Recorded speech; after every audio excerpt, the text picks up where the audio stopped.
Assalamualaikum warahmatullahi wabarakatuh. Di sini saya membagikan sebuah aplikasi yang bernama Asisperda atau Administrasi Sistem Perjalanan Dinas.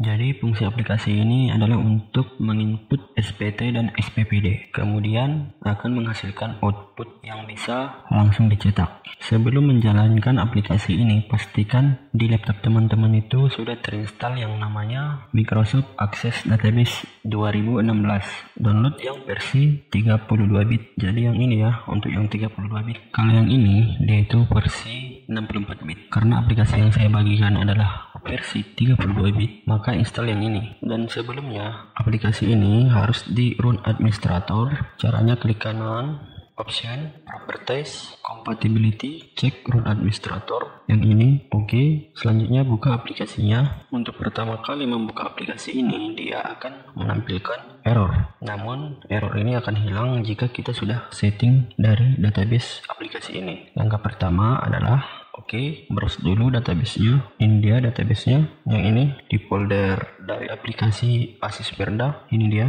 open, koneksi database. Masih gagal ya, karena kita belum menginput yang namanya serial. Kita browse dulu serial. Sudah saya sertakan pada file zip dari aplikasi Asisperda. Browse, buka folder SN yang ini. Jadi untuk file SN ini jangan sampai hilang, karena kalau ini hilang, aplikasi tidak akan bisa digunakan. Klik open. Ya, ini yang saya bilang tadi. Untuk pertama kali membuka aplikasi ini, dia masih menunjukkan error. Klik saja OK. Di sini sudah aktif, kita sudah bisa login. Untuk default username-nya adalah A dan default password-nya juga A. Kalau teman-teman mau ganti password dan username-nya, tinggal ganti di sini. Langsung login saja. Ya, ini masih menunjukkan error ya. Kita close dulu. Ya, sudah berhasil login setelah aplikasi di close. Sebelum penginputan SPT, kita harus membuka menu pengaturan untuk mengatur instansi. Pengaturan instansi ini nantinya digunakan untuk mengatur kode surat pada SPT dan SPPD lembar pertama. Klik ubah. Untuk logonya ini, jika mau diganti, klik ganti. Jika mau dihapus, tinggal hapus. Jadi di sini ada dua logo. Misalnya, instansi dari tempat kalian itu adalah sekolah, biasanya dia menggunakan logo kiri dan kanan. Jika instansi kalian menggunakan dua logo pada kode suratnya, keduanya ini bisa di input logo. Jadi di sini saya mencontohkan pengaturan instansi pada tingkat kecamatan. Pertama saya ganti dulu logonya. Ini untuk logonya tingkat daerah.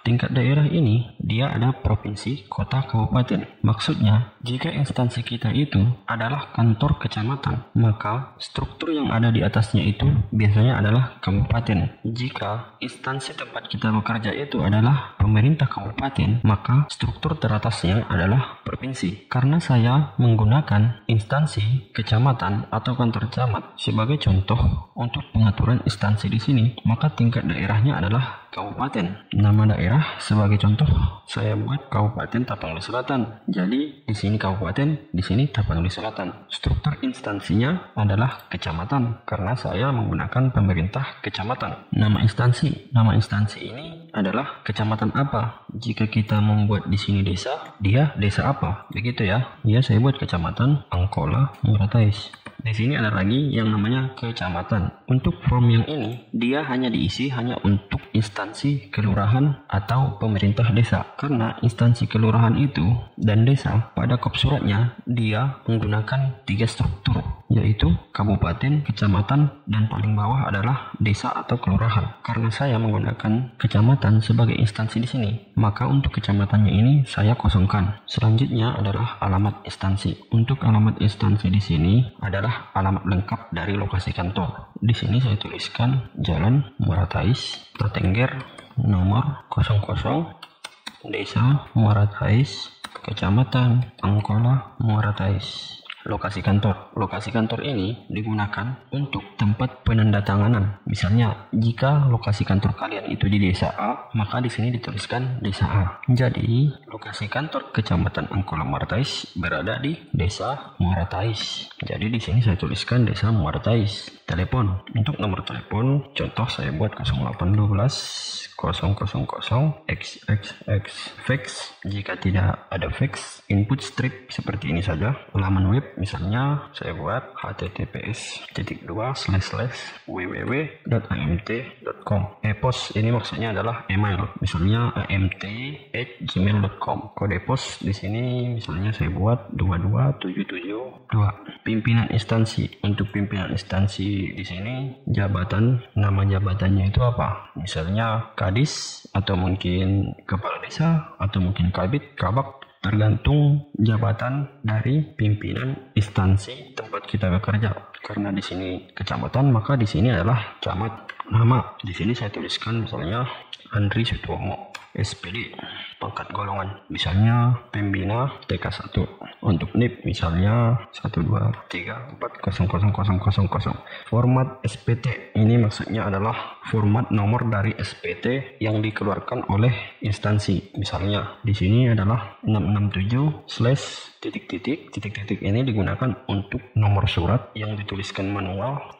Lagi contohnya di sini adalah SPT 2024. Format SPPD juga sama ya, digunakan untuk format penomoran SPPD. Misalnya di sini untuk kode nomornya sama, hanya membedakan SPPD. Di sini simpan. Jika ini diklik simpan, maka di sini akan berubah semua ya. Di sini akan berubah dan di sini juga akan berubah. Kita coba simpan ya, berubah ya semua ya. Settingan sudah berhasil. Dan apa yang muncul di sini, maka nanti di output SPT dan SPPD akan seperti ini juga. Selanjutnya keluar. Yang kedua yang harus kita lakukan adalah ke parameter input data perangkat. Data perangkat di sini adalah siapa yang akan menggunakan SPPD ini dan siapa aja perangkat yang ada di instansi tersebut. Jadi di sini saya tambah untuk nama-nama yang saya sebutkan di sini, ini hanya sebagai contoh.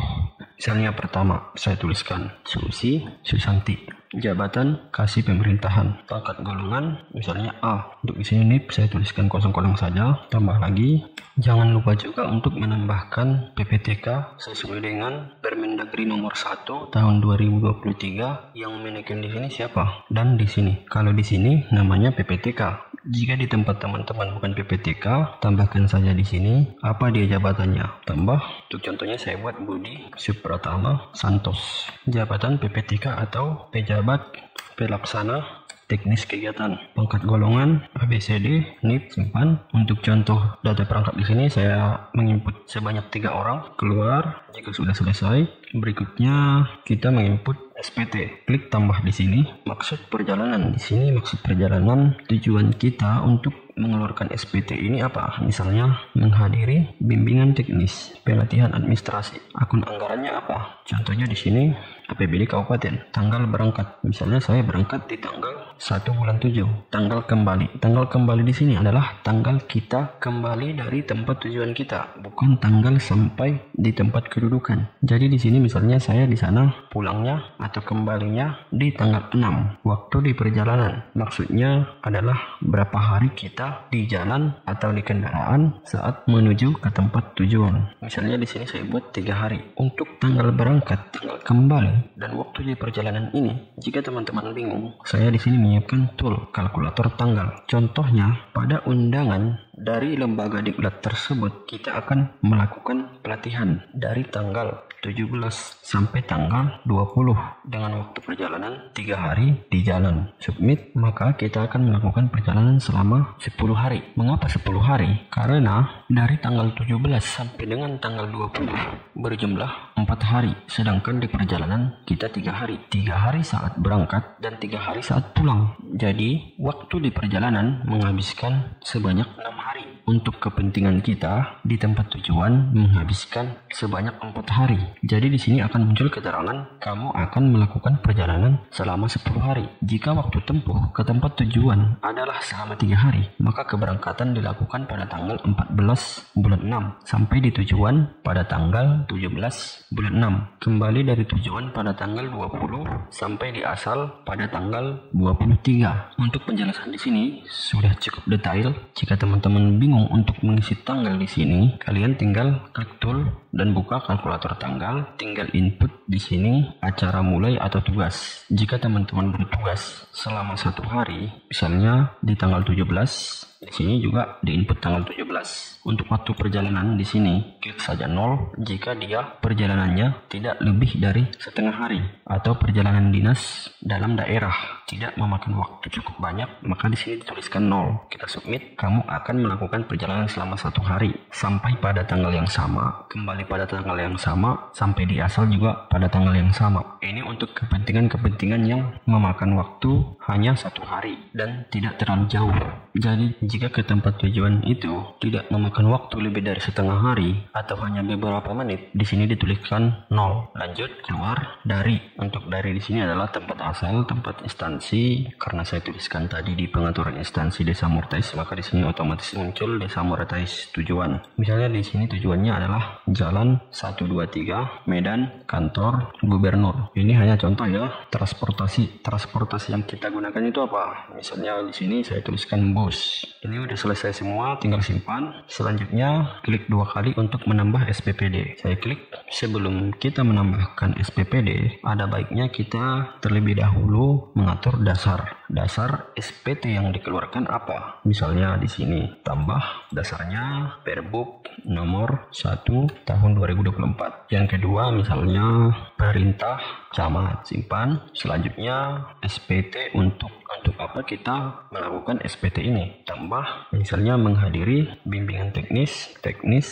pelatihan administrasi, simpan. Yang kedua misalnya meningkatkan kapasitas perangkat, simpan. PPTK di sini adalah PPTK dari SPPD yang akan diinput itu siapa? Diambil dari data perangkat yang tadi kita input pada data perangkat. Ubah di sini misalnya PPTK-nya adalah Budi Supratama. Klik simpan. Selanjutnya paraf SPT. Untuk paraf SPT ini, jika kita kembali dari Medan, yang memparaf SPPD kita pada posisi ini siapa? Jika belum diketahui, kosongkan saja. Ini tidak usah diisi jika belum tahu. Jadi di sini saya contohkan misalnya namanya Aril, jabatannya direktur, pangkat golongannya misalnya tidak ada, untuk NIP tidak ada, misalnya untuk lokasinya adalah lokasi penandatanganan dari SPPD tersebut, misalnya Medan, simpan. Selanjutnya di sini kita menambahkan SPPD dari SPT ini siapa saja yang berangkat. Misalnya yang berangkat adalah 2 orang, tambah yaitu Susi Susanti sebagai kasih pemerintahan, tingkat biaya misalnya A, simpan. Yang kedua siapa yang berangkat, misalnya staf dari kasih pemerintahan Ari Siregar, tingkat biayanya misalnya C, simpan. Jadi untuk Ari Siregar ini misalnya dia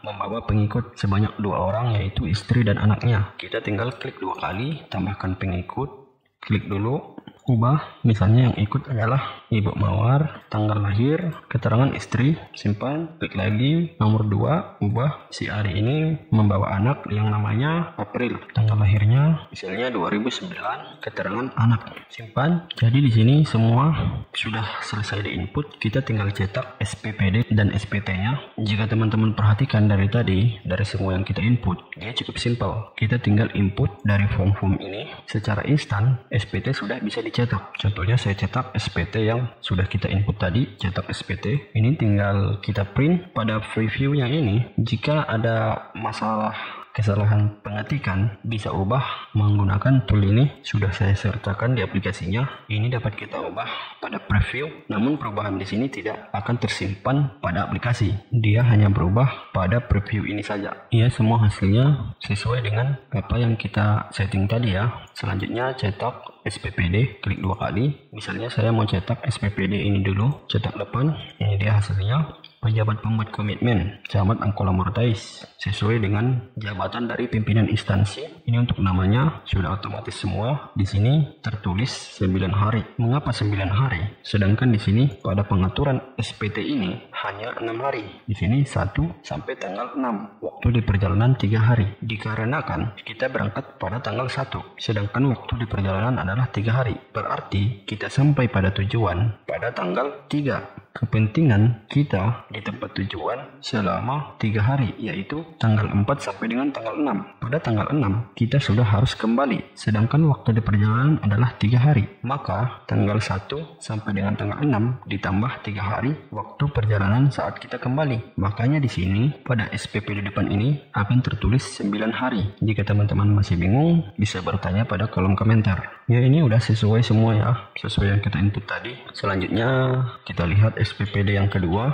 Pada bagian depan di sini tertulis Ibu Mawar dan April karena kita menginput pengikut dari Aris Siregar tadi, anak dan istri. Di sini sudah sesuai. Plus kita lihat pada bagian belakang di sini juga sudah sesuai ya. Tiba di Desa Muara Tais pada tanggal 9, tiba di Medan pada tanggal 4, berangkat dari Medan pada tanggal 6, tiba di Muara Tais pada tanggal 9. Untuk tanda tangan pimpinan instansi akan didapatkan pada tanggal 10. Di sini sudah otomatis. Jika teman-teman mau ganti, silahkan ganti menggunakan ini. Contohnya di sini diganti tanggal 15. Bisa diganti. Yang ini kita lihat pada bagian belakang sama saja ya.